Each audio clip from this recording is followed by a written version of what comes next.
Hi everyone, happy Sleep Tip Tuesday. We have a lot of new members, so if you are new, welcome, and please feel free to introduce yourself in the group and say what's going on with your sleep so I know how I can help you. So today I'm talking about how what's living in your gut can cause insomnia. So if you're new, you will realize that I believe that most insomnia is caused by something physically going on in your body. Now, there are many things that can be going on. It can be hormones, it can be your gut, it can be your liver, it can be your blood sugar, it can be lots of different things. But I don't think that it's all in your head. And so if you have trouble sleeping, whether it's falling asleep, whether it's waking up in the night, whether it's waking up too early, I do believe that it's not all in your head. There is something more physical. And so one of the things I talk about is the gut. So today I'm talking about specifically H. pylori, Candida, and parasites, and how they can cause you to wake up at night. So I know this probably sounds really gross to a lot of people. If you don't know much about the gut microbiome, we have trillions of bacteria and other creatures living in our bodies and our gut. But if you have something pathogenic, then that can be causing your insomnia. So how they do that is because these creatures are nocturnal. And so it is in the middle of the night, especially around 3 or 4, that they're eating and excreting and releasing a lot of toxins and causing a lot of inflammation. Cortisol is an anti-inflammatory hormone, so it comes to the rescue. It's also a hormone that wakes us up and makes our heart beat fast and increases our blood pressure and increases our thoughts, mind racing. So that's why so many times I think there's something physical going on, even if it seems like it's in your head and a lot of anxiety and racing thoughts. So cortisol also suppresses melatonin, which is going to contribute to you waking up. And it wires you for a while. It takes some time for that to, get through your bloodstream and for your body to get rid of it. So this is why you might be able to fall back asleep an hour or two later, but it takes some time. So this is a big reason why many of my clients are waking up at 3 and 4 a.m. because they have some sort of pathogen in their gut.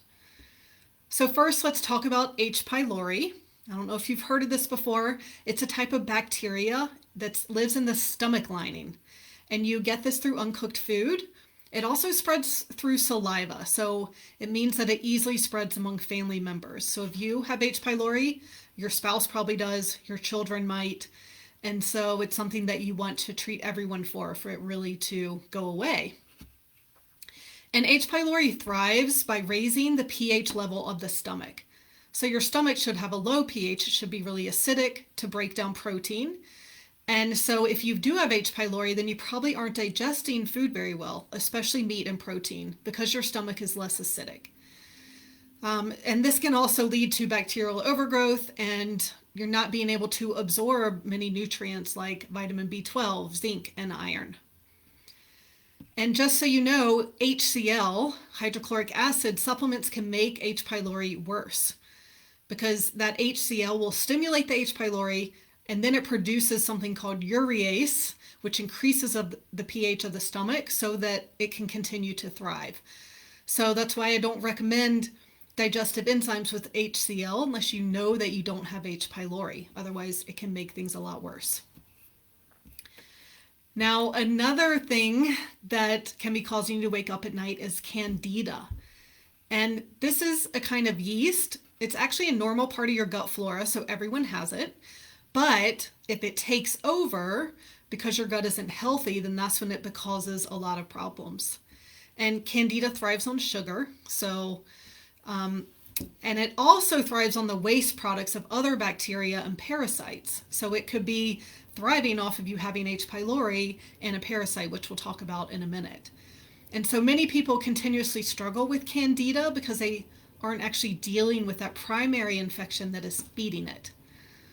So some signs you might have Candida are things like headaches, fatigue, brain fog, weight loss, allergies, fungus in your nails, a really white coating on your tongue, and vaginal yeast infections. So that fungus coating and yeast infections are actually Candida overgrowth. I actually test for Candida 2 ways with my clients. The GI map does test for that. It's a stool test. However, you have to have a serious overgrowth for it to show up there. So I also do when I do the food sensitivity test, it also tests for Candida, which can suggest if you've either dealt with it in the past or if you have a current infection now. You can also do a spit test yourself to see if you might have Candida. So what you do is you spit into a glass of water and watch what happens.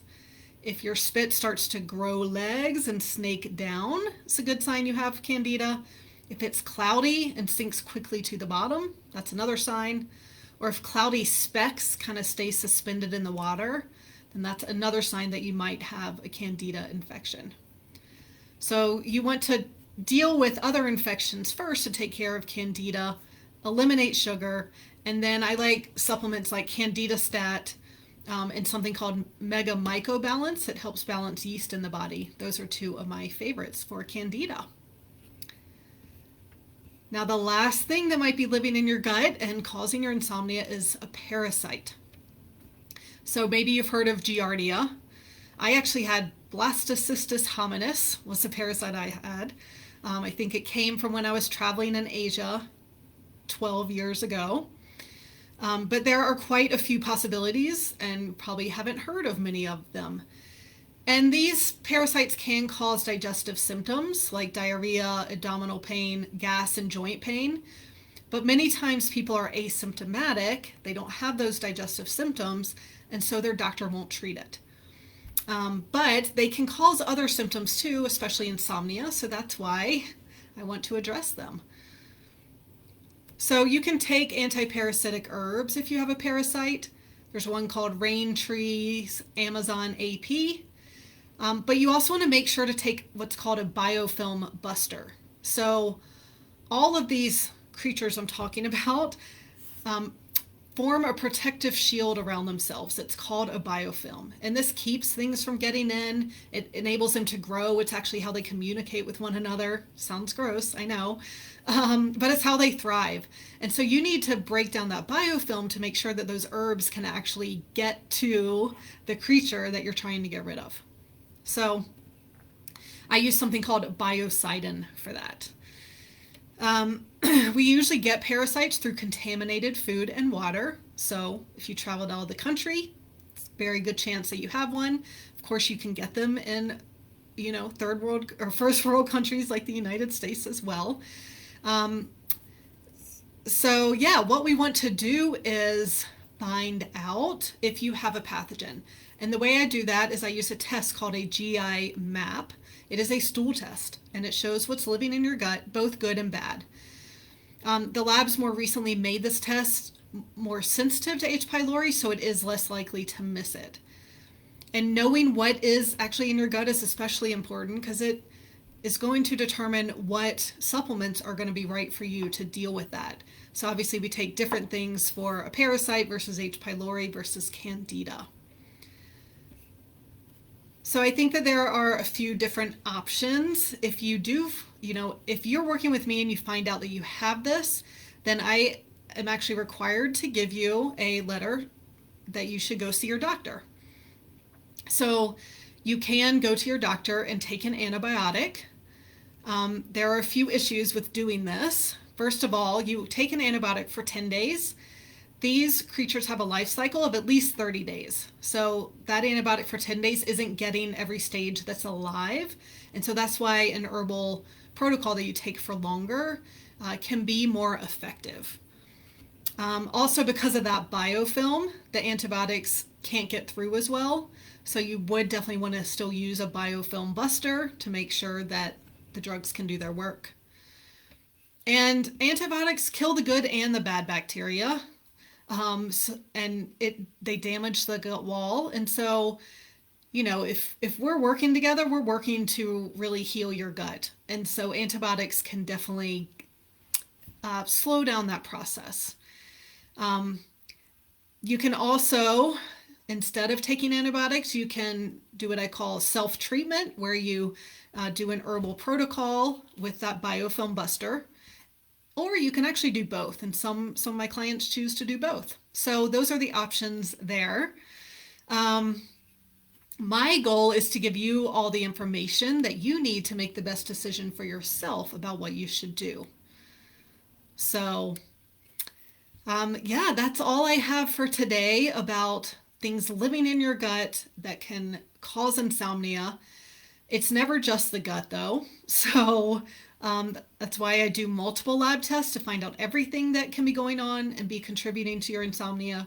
Because if we just look at the gut and you also have hormone imbalance and we don't address that, then that hormone imbalance is actually going to keep your gut unhealthy and keep everything else out of balance too. So we definitely want to look at everything and really rebalance everything in your body so that you can feel and sleep a lot better. Feel free to get in touch if you have any questions or you want to set up a time to chat more about your sleep and how I can help. Thanks for listening, and I'll see you in the group.